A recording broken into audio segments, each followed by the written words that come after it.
Bienvenue sur Si Belle Étoile, le podcast qui parle du tarot de Marseille à la lumière de l'art et des étoiles. Bonjour à tous et à toutes et merci d'être au rendez-vous. La nouvelle lune du 13 mars 2021 se trouve dans la constellation du Poisson, ce signe d'eau particulièrement vif.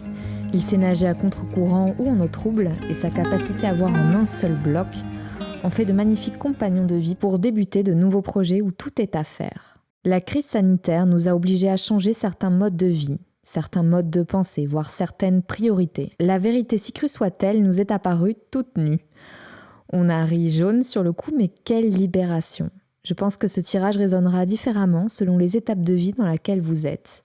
Vous avez peut-être déjà décidé de reprendre votre vie en main comme le chariot, prêt à affronter vent contraire pour déplacer des montagnes et faire ce pas de côté qui vous faisait tant envie, comme nous l'évoque le 3 de denier. Pour cela, vous avez fait le ménage nécessaire dans votre jardin intérieur en vous questionnant sur la qualité de votre environnement, familial, amical, professionnel ou encore amoureux. Nous faisons partie d'un microcosme vivant et changeant. Nous sommes inscrits irrémédiablement dans un ensemble de relations, dans un cercle proche, mais aussi dans un nœud d'interaction dont nous avons peu conscience. Je travaille parce que j'aime mon travail ou parce que je dois travailler. Je suis en couple pour ne pas me sentir seule ou j'aime éperdument cette personne qui me grandit et m'élève. Toutes ces questions surgissent lorsqu'une introspection est nécessaire pour entreprendre le voyage dont nous avons osé rêver et tenter de mener à bien. C'est la raison pour laquelle le diable, au centre de ce tirage, nous invite à explorer nos frustrations cachées, nos dépendances, à remettre en question notre rapport au matériel et à nos relations. Associés à l'as de denier, nous aurions fort à gagner en changeant de direction, mais avant, en brisant les schémas dans lesquels nous pensons ne pas pouvoir échapper. Je parlais d'étapes lorsque j'ai débuté cette interprétation. En effet, certaines et certains d'entre vous ont peut-être déjà ressenti et vécu tout ce que j'ai décrit précédemment. Changer de voie professionnelle, assumer un nouveau look, changer de vie. Bref, que fait-on après cette première étape ? Ce tirage nous invite à incarner la papesse, cet archétype féminin de l'intuition et de l'inconscient. Elle nous invite à regarder au-delà des apparences afin d'être libre. Elle dit « Je continue à purifier et définir ma vérité ». Certes, la rationalité, comme le rappelle la Reine d'Épée, est nécessaire pour agir rapidement et efficacement. Mais quand bien même, l'intuition, tapie dans notre inconscient, nous a sûrement dit, plutôt souvent, des vérités que l'on se cachait à soi-même.